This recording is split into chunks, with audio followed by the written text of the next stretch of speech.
সত্যি কথায় মাথা নিয়ে মাথা ব্যথা, এই মাথা ব্যথা নিয়ে যে কত পেশেন্ট আসেন, মানে আজকে এইটুকু সময়ের মধ্যে আমি যে যদি 5 জন পেশেন্ট দেখি 2 জন এসছেন মাথা ব্যথা নিয়ে। সে মাথা ব্যথা কত রকমের হয়, 2 রকম ভাগে ভাগ করি। একটা প্রাইমারি, যেটা মাথা থেকেই হচ্ছে, আর একটা সেকেন্ডারি, যে অন্য কোনো কারণে হচ্ছে কিন্তু মাথায় তার এফেক্ট পড়ছে। প্রাইমারি মাথা ব্যথাটা না আপনারা 2টো ভাগ আপনাকে চিনতেই হবে। একটা হচ্ছে টেনশন হেডেক, আর একটা হচ্ছে মাইগ্রেন। টেনশন হেডেকটা কি হয়, এটা একটা আপনি হিস্ট্রি নিলে বুঝতে পারবেন। খুব স্ট্রেসে আছে, পরীক্ষার্থীদের হতে পারে বা কোনো ফ্যামিলি স্ট্রেসে।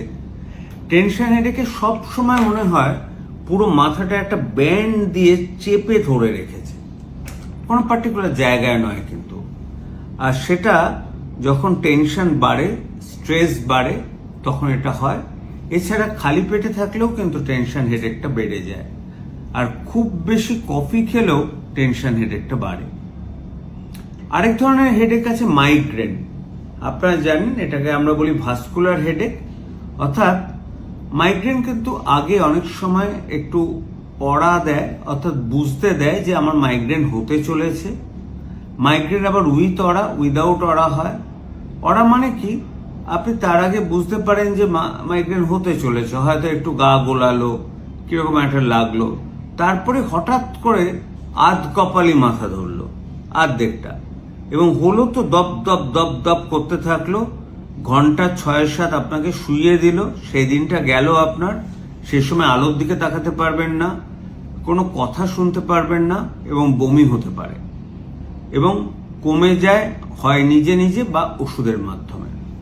এই মাইগ্রেনেরই খুব বেশি হলে আমরা বলি ক্লাস্টার হেডেক। সেটা না চোখের পেছনে বা চোখের ভেতরে হয়, এবং ব্যথাটা কি হয় মাইগ্রেনের মতো হলো, কিছুক্ষণ বাদে চলে গেল তা না, গেল চলে গেল, এলো আবার চলে গেল। এটা খুব ফ্রিকোয়েন্টলি হতে থাকে, ক্লাস্টারে হতে থাকে। সেই জন্য এই ধরনের মাথা ব্যথা হলে কিন্তু নিউরোলজিস্টকে অবশ্যই দেখাবেন। টেনশন হেডেক আর মাইগ্রেন কিন্তু আমার মতো ইন্টার্নিস্ট, মেডিসিনের স্পেশালিস্টরা ট্রিট করতে পারেন। এবার আপনাকে ডিফারেন্সিয়েট করতে হবে সেকেন্ডারি হেডেক কি হতে পারে। সাইনাস থেকে যে হেডেকটা হয় সেটা সেকেন্ডারি। সাইনাসের হেডেকটা দেখুন টিপিক্যালি এই জায়গাটায় ব্যথা হতে পারে, ম্যাক্সিলারি, ফ্রন্টাল সাইনাসে এখানটায় হয়, এই দুটো জায়গাটাই ব্যথাটা হয়। অনেক সময় মেডিকেশন ওভারডোজ, যারা অত্যন্ত পেন কিলার খায় তাদের কিন্তু রিবাউন্ড মাথা ব্যথা হতে পারে।